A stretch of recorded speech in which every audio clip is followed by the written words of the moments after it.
For some reason, Kerapac is one of my strongest bosses in terms of being able to farm it out, and today I'm going to show you exactly how I do that. If you aren't subscribed to the channel, consider subscribing as it greatly helps out the channel. Well, let's get right into this guide. Now, most of my guides are relatively high level and involve best in slot gear usually, as that's how I play the game, is with best in slot gear. And this guide will be no different, and it's probably going to be one of the more difficult guides to go ahead and follow along with. As the title states, this is a hybrid guide, and Kerapac has gotten quite a bit sweatier ever since the combat update because we now have access to hitting over the 10k or 15k hit cap, depending on what pocket slot you were using and if you were critting or not. And out of all of the guides I've made, this one probably has the most advanced strategies to it, and I'm going to be mostly focusing on those and not so much the basics of Kerapac. I do have some style camp guides in the background for Kerapac specifically that'll probably have more of the mechanics in them, or at least explain them, but this guide is going to assume that you understand what walking under Kerapac does for his first spec, how the melee slams work, and how time warp works roughly,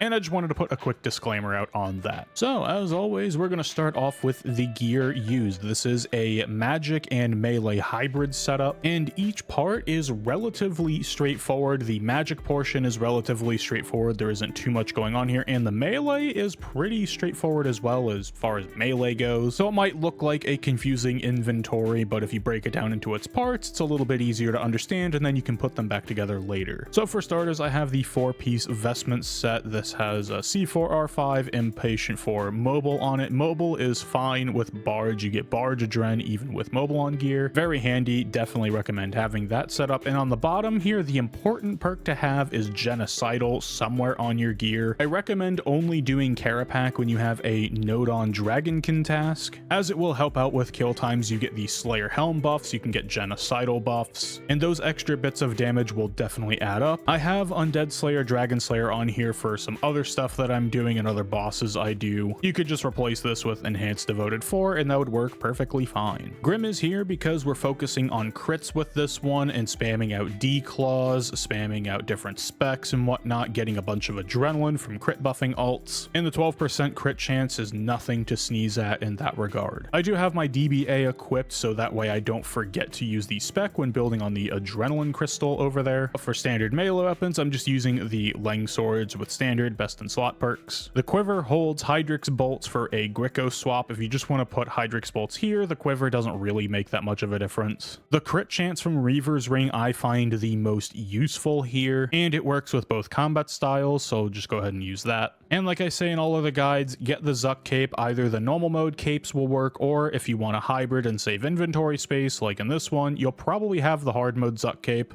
It's powerful. If you don't have it, go ahead and get it. For EOFs, I just bring 2 EOFs. I have a Dragon Claw EOF and I have an Iban Staff EOF. I don't really find a need for anything else, but if there's something else you want to bring, go ahead. I bring a 2-hander swap just for having a tier 95 cleave, and the crossbow here is just a Gricko swap. As long as you have a augmented crossbow that uses Hydrix per criminal bolt and has Curlming 4 on it, you should be fine. It doesn't need to be an ECB. Now the Champion's Ring here is only for the first 2 echoes on phase 4. Accuracy is a bit of an issue on these, and yes, we technically have perfect hit chance on enemies now in the current update, but if you don't have perfect accuracy, your damage gets reduced, and since we're zerking with melee, we want all the damage out that we can get to kill the echoes as quickly as possible. And so Champion's Ring here just gives us the extra accuracy that we need, and plus you can actually get a buff from it because Bled Assault will count for this effect, and you won't get the full charging effect, but you'll at least get the buff from the base ring. For the magic setup, I am using a 3-piece Sliske here. If you right click, select effect, this is why we use the Sliske armor effect. We can select the Tuska's Might, and then we get a 6% crit chance, which for magic under FSOA is very important, and that outweighs the potential damage buff that the armor effect for elite tech might give, as far as like magic strength and how that factors into the damage calc. So that's why we use it, and it is roughly similar on perks. I have mobile on here, but I have invigorating 4 because we will be 4-ticking, and just put Genocidal somewhere on the gear. Anywhere will work just fine. The blast diffusion boots are best in slot. If you have the enhanced ones, cool. If you don't, it doesn't really matter too much. And then I just have some praisals and an FSOA with best in slot perks on them. And the rest of the gear is pretty straightforward. We just have blue blubbers and super gothic sprues for food. We have a blessed flask in case we forget to powder of penance, adrenaline renewal to help out with some rotations. We have the rune pouches that we need. Here are the rune pouches. Feel free to pause the video if you need to take a look at them. I bring an overload in case I forget to at the bank, or I kill goes long or something like that and I need the overload for the third kill. If you're really cramped on inventory space, you could drop the overload and probably the blessed flask because you take a lot of damage during this fight, but you're soul splitting it back, so powder of penance is more than capable of keeping your prayer high per kill. And last but not least, we have Zamoragil's Nexus here. It is in the inventory instead of being equipped because we need the Hydrix bolts equipped for our Greco swap, and that allows us to have access to Bone Shield for divert and res, as well as bringing runes for darkness. This is the first time I actually in a guide am recommending you use darkness because it does help out quite a bit on phase 4 as that damage adds up rather quickly. Now for supporting gear, if I load up the bank preset here, I am going to be using the Quarm incense and the Lantanime incense sticks. Sometimes I pop the spirit weed, sometimes I don't, but we're going to be using Calg, so it doesn't really matter too much. Like I said before, we're going to be using powder of penance and an ogre flask with the thermal bath inside of it to get the extra HP benefit, as well as bonfiring over at the Wars bonfire. Weapon poison triple plus will be used, and then I do sip an overload from the bank. Kerapac is poisonable, probably should have mentioned that earlier. And like I said before, we will be using a Calg demon. Now with relics, there are two ways you can go. I usually run Death Ward and Fury of the Small because the damage reduction for phase 4 brings the consistency up a lot, but it does cut into kill time, and this will also tie into aura selection. If you want to go for the fastest kills possible, Majorat with Berserker Fury and Font of Life are going to be the setup you want. However, it is not the most consistent setup and you will die quite a bit more on phase 4. I have made it work. I went ahead and farmed out a pretty nice PB. If I scroll on down here to Kerapac, I have a 216.2 with the preset that I've shown, but that was on Majorat with Zerk Fury and Font of Life, squeezing out as much damage as I could, juicing the relic as hard as I could, and Supreme Invigorate makes the rotations that we're going to be using much more consistent, pretty much always consistent. Sometimes RNG can just absolutely screw you over and you might have to teleport for a pre-build, but with Invigorate, it pretty much has seemed to nullify any teleports I have done. And for those who are unaware, if I go here to Aura Management, I am talking about Supreme Invigorate. This saves 10% adrenaline when you use an ultimate, and that stacks with like Vigor passive and other things of the sort. But if you really want to go full damage, you'll be using Majorat. Today in this guide, we're going to be doing the Supreme Invigorate and the, if I can right click the cape, the Death Ward and Fury of the Small relics. I always use COE regardless of which setup I do, but this is the relic setup and aura selection we're going to be doing today because this is for more consistent farming of kills, not so much eking out every last 0.6 seconds for a potential PB. Now normally in this section we would be going right into some example kills, but I want to talk about a few concepts first that are important and I haven't really shown off in guides beforehand. I showed off a pre-build with ability stalling in the Solat guide, but this one is going to use the more advanced version of that melee pre-build, but the damage it does is simply spectacular. Now before I get into this, I must mention that a lot of these rotations were inspired by the Tribrid record that came out a couple weeks after the combat update happened. It is a Tribrid solo Kerapac record.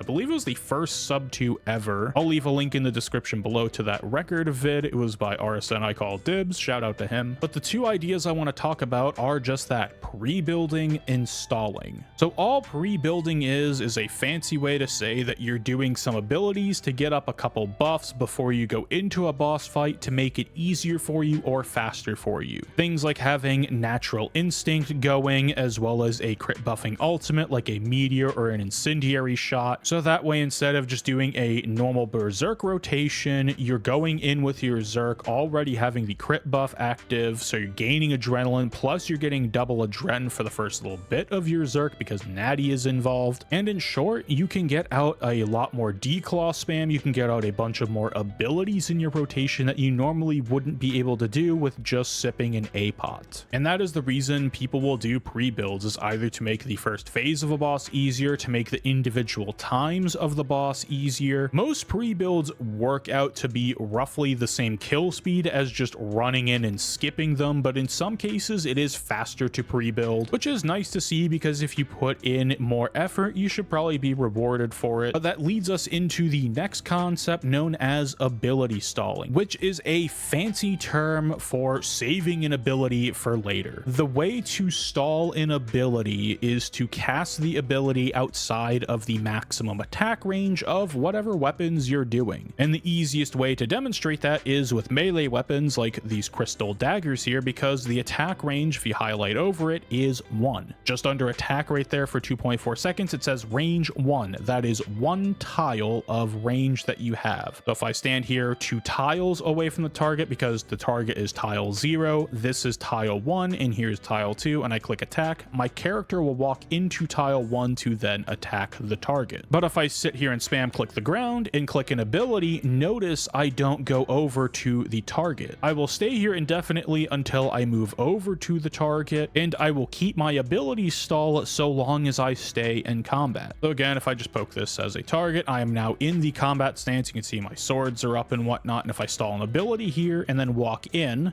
and then click, that ability got saved for later and then released when I clicked back on the target. Now, if you want to release a stalled ability on a different target, for example, what you have to do is then bring out some rune pouches like you would have for the magic part, and use something like Smoke Cloud to release the stalled ability. I think there's a couple other things that technically work for releasing a stall, but pretty much everyone uses Smoke Cloud because it's on the ancient spellbook, or if you're on the lunar, you can set your borrowed power to Smoke Cloud, and that will work just fine. But how that looks in practice is if I just sit here and I start attacking, you know, if I hit an ability like Decimate here, it'll go off, but if I walk away, install something like Sever, and then target cycle to this target and hit Smoke Cloud, it will then release that Sever onto this target. And those, in short, are the basic mechanics in stalling. You're just simply saving an ability for later, and the benefit of saving an ability for later is you are incurring the global cooldown when you stall. So if I just go over here and I click attack and I stall an ability,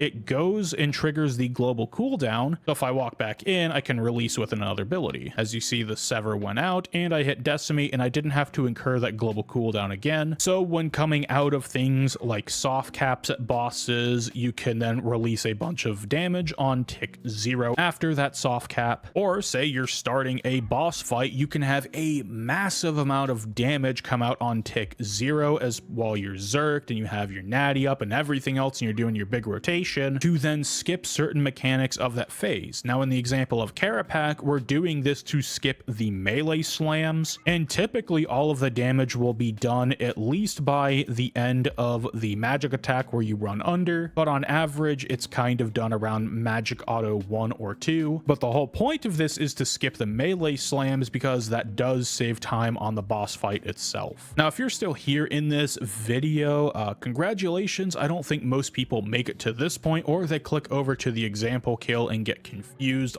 by what's going on. So you guys are the real ones out there for sticking through the video so far. Now the last thing you'll see on this example kill is stacking Metamorph and Sunshine on top of each other to get the damage benefits from both, because as it turns out, if you have a Sunshine active and you hit Metamorph, the damage just adds together, making this combo stronger than Berserk. Because if we take a 50% damage buff and a 66% damage buff, that gives us 116% damage, which is 16% higher than Berserk.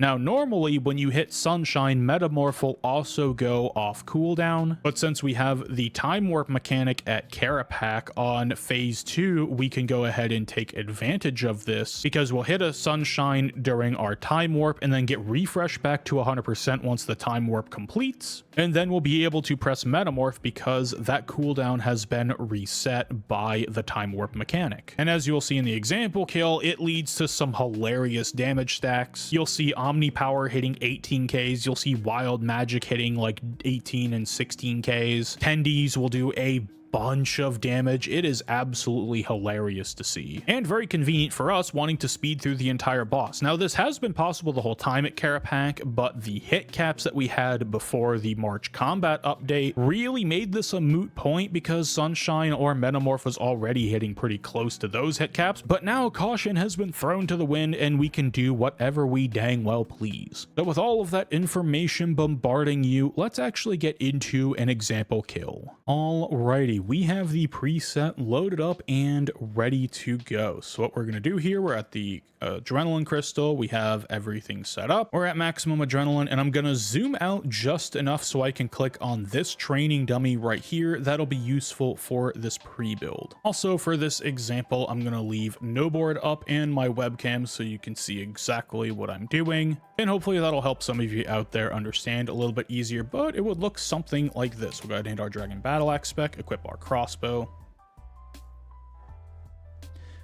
install an incendiary shot on the dummy, and then come back to the adrenaline crystal, charge up, go through the portal, darkness, enter, don't forget to tick hard mode, and then start, dive all the way forward and drop the combat dummy, target cycle smoke cloud into a natty, piercing shot, Gricko with the melee dual wield equip, anticipate, berserk, surge one tick later, barge the dummy, chaos roar and dive over, stall the claw, throw a vuln bomb, release the claw with an assault, spam a couple more D-claws. Waiting for our natty timer to run out, I'm going to go ahead and hit a G Fury into a overpower and just build up from here, do a couple basics, a third basic into a meteor strike in our Lang spec, swap over to our magic gear, G Conk, D breath, impact, time warp, wait a tick, sunshine, G Conk, Nami, FSOA spec, and here I'm going to hit a corrupt blast and a bleed, run under, hit our metamorph, and then G Conk into a tendies, and do an omni power into an Iban, maybe a wild magic, maybe another G Conk into a D breath, do a couple bleeds, and then stall or hit a Dedo, release with a Nami, G Conk into a D breath, put on our melee equipment, hit a Desi, anticipate, time warp and Zerk, barge, run under, bleed the assault, chaos roar into a D-claw, and another D-claw, chaos roar and D-claw again. Go ahead and hit another one for good measure and then do some basics. Also, if you want to, you can use a flurry here or do more basic abilities. And then I just escape these if I get them. Sometimes you get them, sometimes you don't. It just depends on the damage rolls that you get. Then here, I'll go ahead and click on the copy or clone or whatever. Target cycle, barge, G Fury and Hurricane. Make sure to equip your rings so that way you get some good damage out. Do some more basic abilities and have your Dren built up. Dive this middle one. Overpower, Lang spec, and then do some abilities to kill this guy, this Echo. Surge over and Meteor Strike, then Gricko. Switch over to your Mage. Time Warp, Sunshine, eat your food as necessary. G-Conk into a Devotion, excuse me. Nami into an FSOA spec. And then hit your Metamorph. And here I'm going to hit my next Devotion. And then another G-Conk. An Omni Power, Intendies, Kerapac. And then hit an Iban for good measure. Maybe a G-Conk into another Iban. So you can soul split flick if you want. And depending on the crits that you get, depending on how the kill goes, sometimes you'll see in the mid 240s, sometimes you'll see them in the 230s. Sometimes they'll be as high as 250. It really depends on the crits you get and the damage you're rolling. And these times will vary a little bit less depending on where you are in your node on Dragonkin task, because Genocidal is going to be building up. But that, in short, is pretty much the method. Now, you saw I was about to die there because I'm pretty low HP. If you are in that situation and you're out of food and whatnot, go ahead and go for reses. You can hit reflex, do whatever you need to survive. I just kind of have been YOLOing it, and I kind of had a brain fart when commentating over that, thinking, oh wait, I need to actually survive. Now, one very important thing, this is actually just as important as seeing the entire example kill, and that is the transition from phase 3 to phase 4. So sometimes phase 3 is going to go very, very fast, and you're going to have Zerk cooldown left over. And the keen observers out there will have noticed that the Zerk cooldown actually went away at 9 seconds because your Zerk actually doesn't get extended. None of your ults get extended in time warp, but it brings the cooldown timers back to the state where they started. So Zerk will end with 9 seconds, and same with the other abilities and whatnot that you're using, like Sunshine or other things like that. And if you hit Zerk early in that process, what will happen is you will hit Zerk and it'll show at like 26, 25, and then it will just disappear. Now, what's happening in the game is it is recognizing that your old Zerk needs to end, but the game has not recognized you pressing Zerk again to stop that old Zerk turning itself off. The game doesn't recognize both being two independent Zerks. It just, I think it literally just falls into like a, if Zerk is active at this time, go ahead and turn it off. I don't think there's really any advanced logic to the game. So you need to be mindful of where you are in your Zerk cooldown. If it's at like 11 seconds and you're going into your little character here, or the copy of you, that echo of you, I forget what the name of it is, you can go ahead and barge and then bleed the assault and then Zerk afterwards, or you can hit Zerk during. But basically the main idea is once these initial Zerk from phase 3 runs out, you're using the noob Zerk. Just make sure not to press it beforehand, or else you're going to have to kill both of the echoes here with just standard melee thresholds, and that is absolutely no fun. Maybe this will get fixed in the future. I highly doubt it. But I think I'm going to close out the video here. If you have any comments, questions, leave them down below. But thank you very much for watching. Your viewership is greatly appreciated. Have a wonderful morning, evening, afternoon, nighttime, whatever it is, wherever you are, and I will see you next time for the next guide. Peace.